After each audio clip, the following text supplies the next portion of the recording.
एक बार राजा शांतनु वन में शिकार करने गए थे। तभी उन्हें एक अत्यंत सुगंधित गंध का आभास हुआ।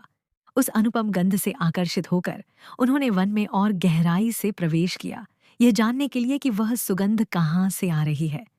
अंततः उन्होंने एक युवती को देखा जो एक नौका में बैठी थी।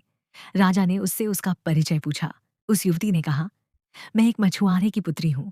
अपने परिवार के पालन पोषण के लिए यहाँ नौका सेवा करती हूँ। राजा शांतनु उस युवती के सौंदर्य और सौगंध से मोहित हो गए। उन्होंने उसी क्षण उससे विवाह का प्रस्ताव रखा।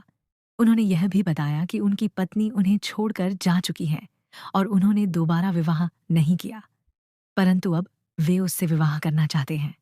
सत्यवती ने कहा, आप मेरे पिता से अनुमति लीजिए, वही इस बारे में निर्णय करेंगे।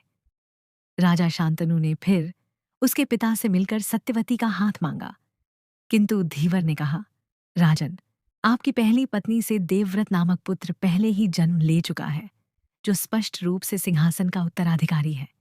ऐसे में यदि आप सत्यवती से विवाह करते हैं तो उसके संतान को कभी राजगद्दी नहीं मिलेगी।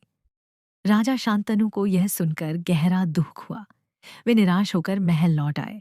महल में जब राजकुमार भीष्म ने अपने पिता को उदास देखा तो उन्होंने कारण जानना चाहा, लेकिन राजा शांतनु ने कुछ स्पष्ट नहीं बताया, केवल इतना कहा कि वे अपने पुत्र के भविष्य को लेकर चिंतित हैं।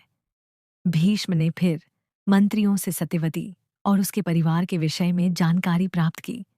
वे स्वयं मछुआरे के पास पहुंचे और सत्यवती का हाथ अपने पिता के लिए मांगा।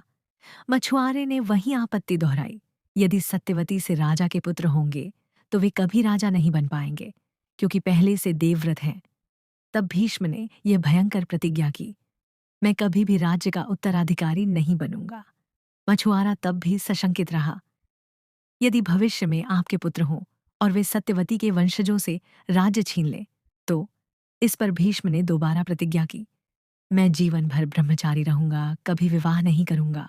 इस महान और कठोर प्रतिज्ञा से प्रभावित होकर मछुआरे ने सत्यवती का विवाह शांतनु से करने की अनुमति दे दी।